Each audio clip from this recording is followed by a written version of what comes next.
Armchair Expert is such a successful podcast. Congratulations. Thank you. But let's start from the beginning. Why did you decide to do a podcast versus a traditional talk show? Well, a few reasons. I had been a guest on many podcasts, like Mark Maron's and Chris Hardwick's, and I really loved the long format and no pressure to be hysterical in 8 minutes and remember every beat of whatever story I'm telling. And then even more importantly than that, the reaction that I would get from people who had heard it was just so heartfelt. There was it was such a different reaction than like I liked you on Parenthood. Mm-hmm. I had people tell me, oh, I was getting sober right when I heard you on Mark Maron. I listened to that like every day as I was newly sober, stuff like that, where I just thought, oh, this is pretty profound, the impact that something like this in the long form, where people are really deep diving into their past and their struggles. It is uniquely powerful.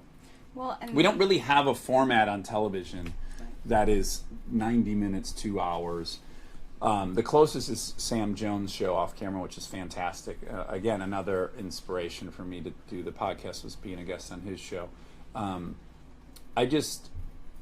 also, I've been sober for 14 years. I've been to 10,000 AA meetings, and it's such a unique experience to sit in a room with, in my case, 20 other men and hear them just be dead honest and open about their many failings and the things they've gone through and what techniques they've tried to better themselves.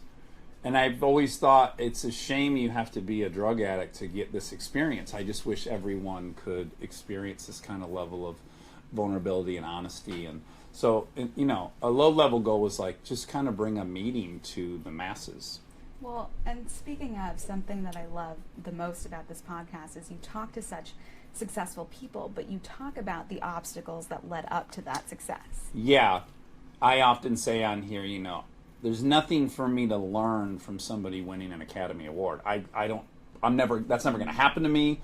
I can't relate to that. But somebody whose marriage came apart is very relatable. Someone who's struggled with addictions, relatable. Someone who's had childhood trauma, sexual, physical, any of that stuff is very pervasive in our culture, and not a lot of people are being open about it. And I feel like anytime we do that, we're helping like bring it into the light and get rid of the shame of it. And in my opinion, the number one issue we're all kind of battling is just shame and not feeling enough and not feeling adequate, and all these feelings of less than, and I think it's compounded in an age where a lot of our life is curated on social media. So this is kind of, in my tiny way, an antidote to that. Well, and you are... It's the curated crappy side and how someone got through that. It's basically what people don't post on social media. Yeah. That they might not want to. They might not feel comfortable telling someone else that unless that person's also kind of met them halfway and was vulnerable to them. And you seem to relate to a lot of the experiences that your interviewees have had. To a fault. But it's really interesting because that's what makes this so fascinating, is to have the host be able to relate to all of these obstacles or even successes, whatever it might be. But the pros and the cons, you relate to both of those. And I wonder kind of what obstacles led you to your success. Well, first let me say that I think I did spend a good chunk of my life in junior high, high school, probably 20s, actually trying to figure out or being aware of all the ways I was different from everybody. I suffered from terminal uniqueness, which is a AA saying. That should be a life saying. Yeah, I think we all cool. suffer from terminal uniqueness. And I just, over the last, 15 years or so, make a real effort to see what I have in common with somebody as opposed to what I don't have in common with them. And I say to a fault because there are times where Monica's like, or other people will write on the thing like, you're not like that person in the way you think you're that way, or whatever. I'm very inclined to want to connect and share some kind of similar emotions or feelings or experiences. But your question was, what struggles have led me to here? Just like how when you talk to people about, what led up to their success, and you're very open with that too, but for us, what are some of the obstacles that you think led up to your current success? Well, I mean, first and foremost, I was an addict, which that's probably the most relevant aspect of this whole journey, because without that, I don't go to a 12-step program. I don't get super interested in psychology. I don't get interested in, evaluating why I'm doing the things I'm doing. I don't take my compulsions for granted. I don't assume I just feel that way for no reason. And I think all that introspection's definitely been led from getting sober. And then mixed with this, I have an anthropology degree. I'm like hugely interested in cultures and in the power of culture and why we all do the things both individually and then more on a macro level. I'm very fascinated with why are we all agreeing to these rules? What are these ones the good ones? Should we challenge these ones? Here's another group of people that are doing it vastly different and they have a different outcome. That's interesting. Maybe should we be modeling a little bit after them? So, and then I think that goes individually too. Again, another sober thing is like you're encouraged to find somebody who has what you want. And that doesn't mean a house or a car. It means some bit of their character that you admire, and find out how they got that and ask them and be humble and take direction.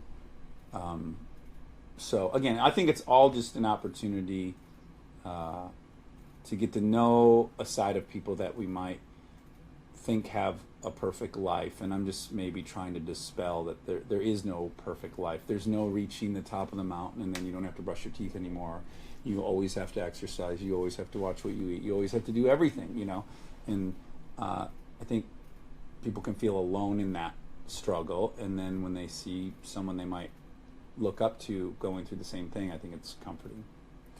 When you talk about people that you look up to, do you feel like Kristen, your wife, is someone who you looked up to when you first met? Or? Oh, well, not when we first met. Absolutely not. No, I was like, this gal's doing it all wrong. Really? I can't imagine that. Oh, for sure. She had a bunch of people living at her house for free. I'm like, these people aren't paying rent? What's the plan here? When does this end? They just live here forever for free? They're taking advantage of you. I come from a place of protect your wallet at all times. Everyone's trying to take advantage of you. People want what you have. And she's the opposite, and I thought she was naive and reckless.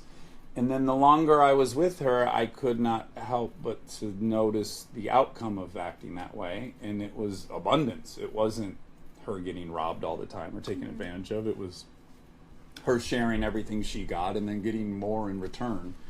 And I had to just start going, her results are better than mine. Despite my conviction, she's moving through the world in a much nicer way than I am. And happier most of the time. Well, I think you both are really nice. Well, we've moved towards each other. She is less, she would, if you had a halfway decent con, she's giving you $20 at the train station. And so not so much anymore. But I think we've met in the middle on a lot of things. Because of your personality, do you feel that she kind of encouraged you to start Armchair Expert, or was it all you?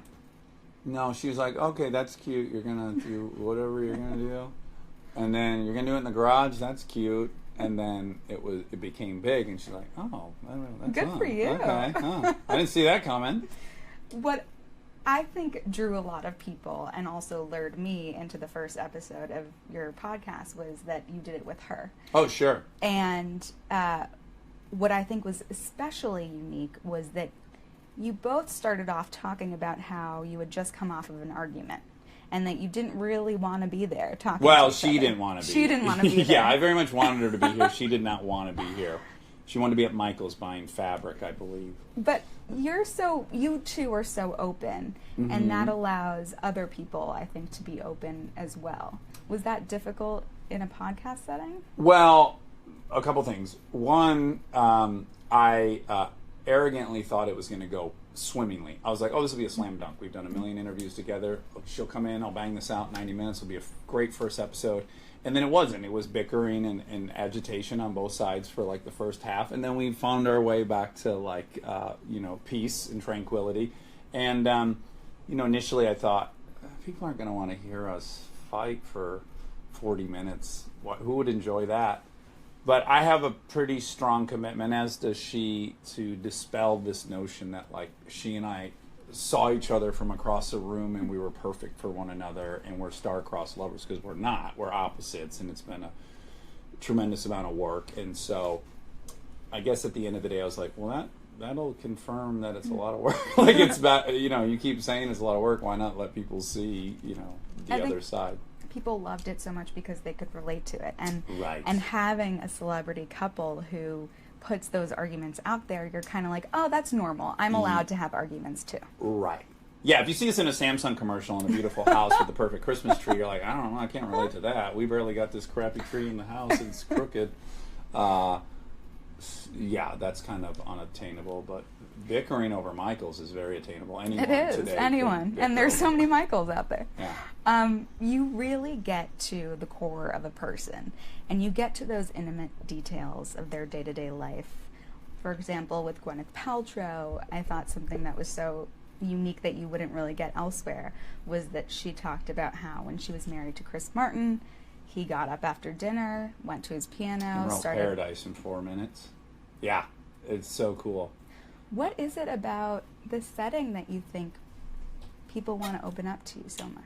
Well, a couple things. It's a very disarming space. It doesn't feel like you're at a studio. It's clearly like a tiny little room above a garage. It's on a construction site, which is a little abnormal. And then, it's just interesting. You kind of forget within like 10 minutes of talking that there's microphones. And then I think, again, because I'm usually willing to start with something that could be embarrassing or whatever, I think people are like, oh, okay, if he's going to do that, I guess I can do it. Also, we give people the safety net of like they can get anything cut out they don't like. Right. If they go home and they're like, oh, I shouldn't have said that about my mother-in-law, they just tell us and we cut it out. So it's pretty low stakes for people, to be honest. They're free to rethink it later and change their mind. But I bet people don't, because... In general, they don't. Yeah. We've changed some things, but they weren't even things that would be scandalous. It's just like everyone's own little idiosyncrasies. I mean, just talking to you now, I feel like I could tell you my life story and Have all you my entered the secrets bubble? and everything. Yeah. You just are... You start in two different bubbles, and then before long, like, it just becomes one bubble. But a lot of the amazing people that you speak to are your friends, it seems. Which is harder than the people I don't know. Mm. It's much trickier to navigate a conversation with someone I know a ton about, because I don't know what their comfort level is about what they want to make public. I might know a ton of stuff that I think would be a great story or share, and that doesn't mean that they're up for that. So those are actually harder for me. Were there like a stranger, I can just innocently ask anything, and if they get offended, I can go, oh my God, I'm sorry, I didn't realize that was a thing. But if it's my friend, presumably I should know. And on the flip side, though, have you ever had a friend sit on the couch and you didn't know a story that they just told that was really kind of gut-wrenching and important to them? I think mostly that happened with my mother, which is I know her story, but I had some follow-up questions that maybe I had never thought to ask her. Namely, she had an abusive husband, my first stepdad, and my mother's so strong and such a gangster in every way that all of a sudden I was like, God, how could that have happened to you of all people? You're so strong. Like, you're not the archetype one thinks of when they think of that.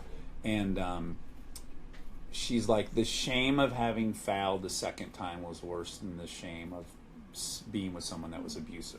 And I was like, oh wow, that's so deep. That's so strong that I wouldn't have even thought of. I grew up in the 80s, she grew up in the 50s. That was a big, once you've divorced once, fuck it, let's do it, let's keep going, To me, but from her perspective, it was kind of eye-opening for me. And have you always had this personality where you're like, you know what, I lay it on me. Like, I want to know these Overshare, or- things. No, but no, not. But just, I think sometimes it's really daunting to learn a lot of secrets about people, especially about your mom, or especially about your friends. Well, I guess if people feel a compulsion to either have great advice or they have a compulsion to levy a verdict, then yeah, it could be daunting. But if your only interest is learning about it, then I don't feel any pressure to, like, you know, I don't make a judgment. I've had people on here that do things that are completely opposite of what I would do. They believe in religions I don't believe in. They live lifestyles I might not personally do, but I don't think that makes them one thing or another. Again, that's the anthropology thing. Like, the goal isn't ultimately to say whether something's good or bad. The singular goal is to be led into the person's point of view for a minute. And is that because there are certain topics that are sensitive that, you know, your guest might not agree on your opinion, or you might not agree on the guest's opinion. I think Amy Schumer's example was one of those. How do you find that you navigate those circumstances in the moment? Well, see, this is one of the things that I like most about this format, is that I'm messing up in real time. Mm-hmm. I'm making mistakes. We're talking about very complicated issues, sexual trauma, Me Too. These are complicated issues.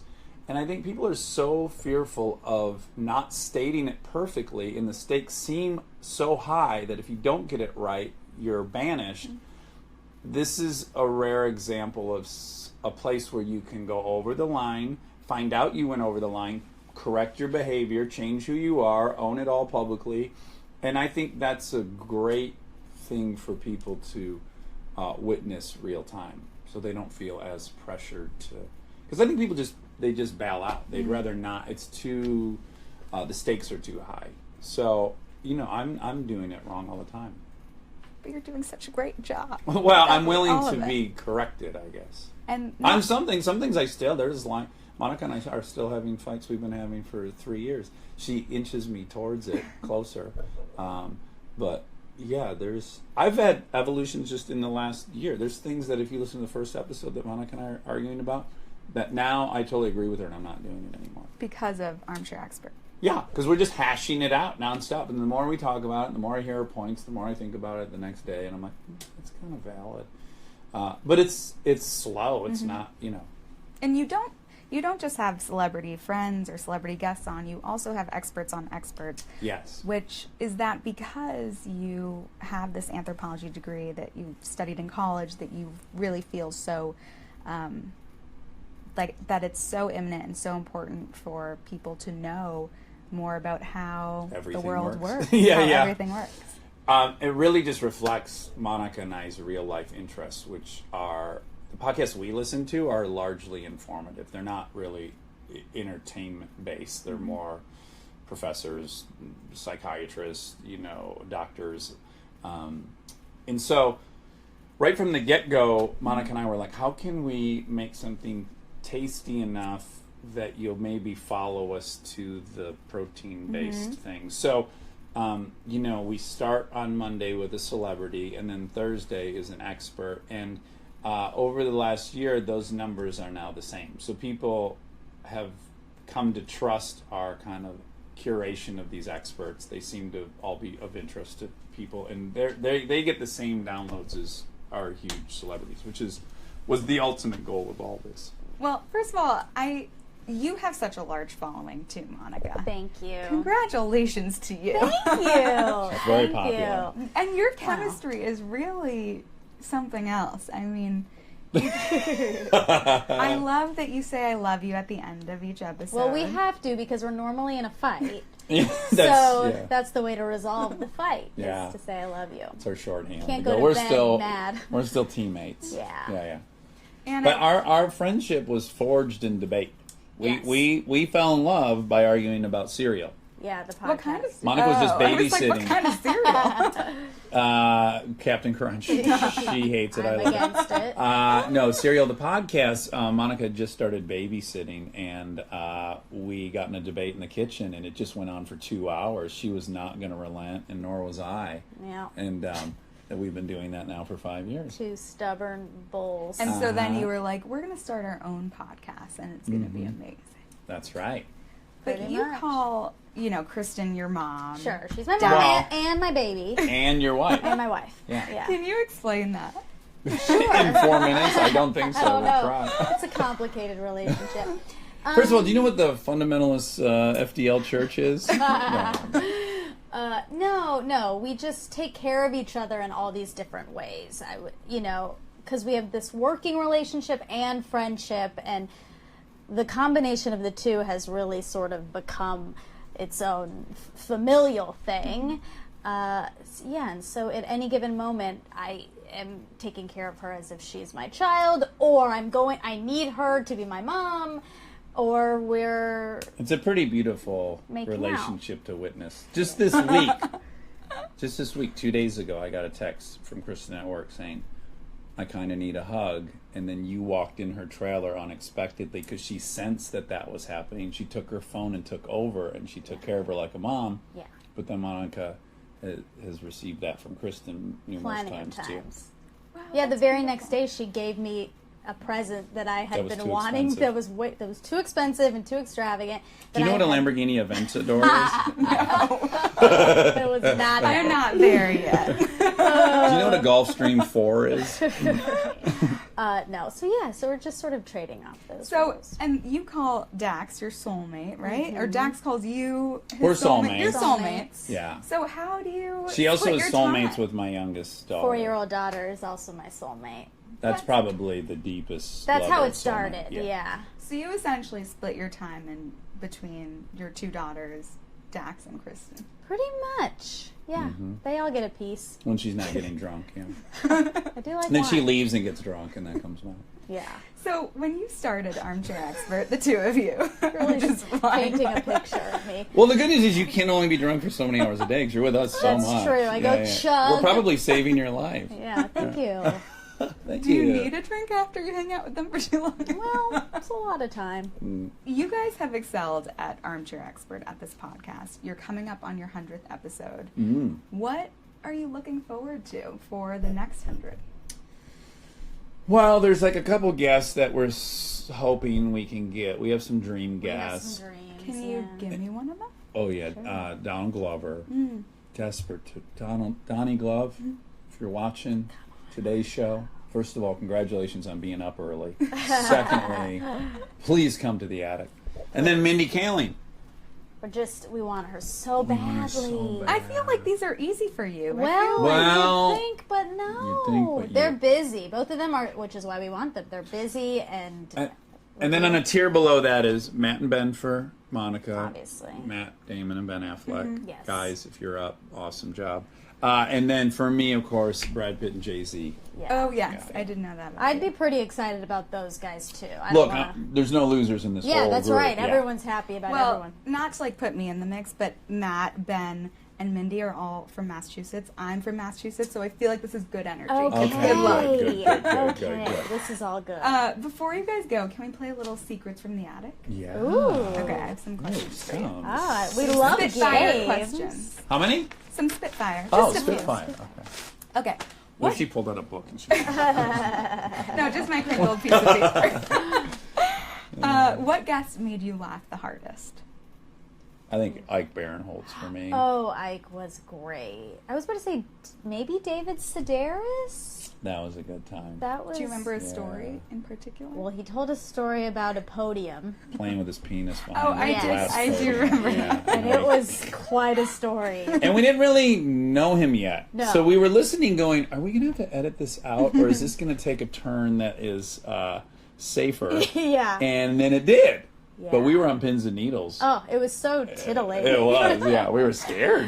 but probably Ike. Ike was just pound for pound. Pound for pound, the voices, the stories. He really has all the dimensions of a hysterical Speaking of guy. voices, by the way, you do a great Owen Wilson. Oh, saying. He does do a great It's really good. What guest could you have stayed in the attic all day long? Oh my God, there's been a dozen. So many. Sanjay Gupta, we just felt very coitus interruptus-y.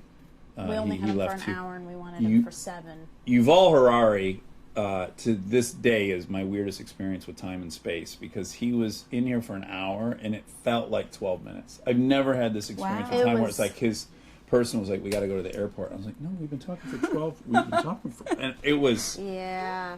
But we've been so lucky. We've talked to some crazy interesting people. Jonathan Haidt. Wendy Mogul, we loved, a child psychologist we had on. We could have talked to her for hours. Oh, Brett Weinstein. Brett Weinstein. The evolutionary biologist. Mostly the experts. We always feel like we could go another 3 or 4 hours. We also had our best friend Ryan Hansen on, and we did go for 3 hours on that, and we could have obviously gone for more. But that's exactly why I think people love this podcast so much, is because you talk about your dream guests being these A-listers that we all know, but your favorite guests so far, or the most invigorating guests, have been experts. Yes. That's awesome. I love that. We're both nerds at heart, I think. What's your favorite question to ask? What's your relationship with alcohol? That's one of my favorites. I'm always praying the person's an addict. No, you like to ask sex stuff too. Well, obviously, you like to ask sex stuff, but you like to ask. You'd be better at answering this. I know. I'm trying to because it's probably pet peeves of yours at this point. I'm like, this question again. Here we go. Oh, no. You like to ask what gives you self-esteem. That's like a go-to question. That's a great question because it's a different answer for every person. But yeah, what are the things that give you self-esteem? Also, you're rich and famous. Did it cure all your issues? Yeah. Yeah. Because people think that. Only one person has said yes out of 104 He people. didn't say all, but he said it helped. I'm like, great. That's cool, yeah. Mark Maron. Yeah. He was like, yeah, it helped. Yeah. And I'm like, cool. Honest. Yeah. Exactly. Monica, what's the most ridiculous thing you've had to fact check? Oh, wow.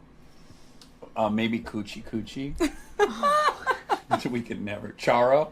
Yeah, we did. Can I say the funniest thing about the fact check is we have learned the same thing like 9 times at this point. There's all these reoccurring things. I can't remember anything. The only fact I can actually remember that I have retained is the concept of frequency illusion / Bader-Meinhof syndrome. Yes, you've mastered that. That's the only thing I've retained, which is like when you see something, and you hear about something, and then the next day you see it, and then the next day you see it. Or you buy a VW, and all of a sudden you're like, oh my God, everyone drives a Volkswagen. Yeah, that's what that's called. We learned that during Chris Hardwick's episode, and that's the only thing I can. And I like contribution error. Right. Yeah, that's the one I keep circling. See, you learn so much from just listening to you guys, and even like your vocabulary. I learned new words. I downloaded like a word of the day app just because I was like, oh my God, I should know what that word is that they use. Oh, that's nice. Well, and we've had some guests on that really got us excited because of their vocabulary. Chelsea Handler blasted us several times. Yeah, she was really on top of it. Someone else took us to school too. Who was it that? Sophia Bush. Yeah, she was banging some multi-syllabic words at us. Yeah, we like that. The that. great part about my vocabulary is I know a bunch of words that I mispronounce, so I kind of know them. The best fact checks are the ones where I have to like call his mom or something like that, or I have to like Kristen's mom. I've had to exactly. I've had to ask Kristen's mom. What was the most surprising story you heard from a guest that you maybe already knew? Well, one of our guests said that he had a dog lick peanut butter off of his penis and balls, and we had to cut that out to save him. We did edit that out, So, I mean, we're just being honest. That's certainly the most shocking thing we heard on here.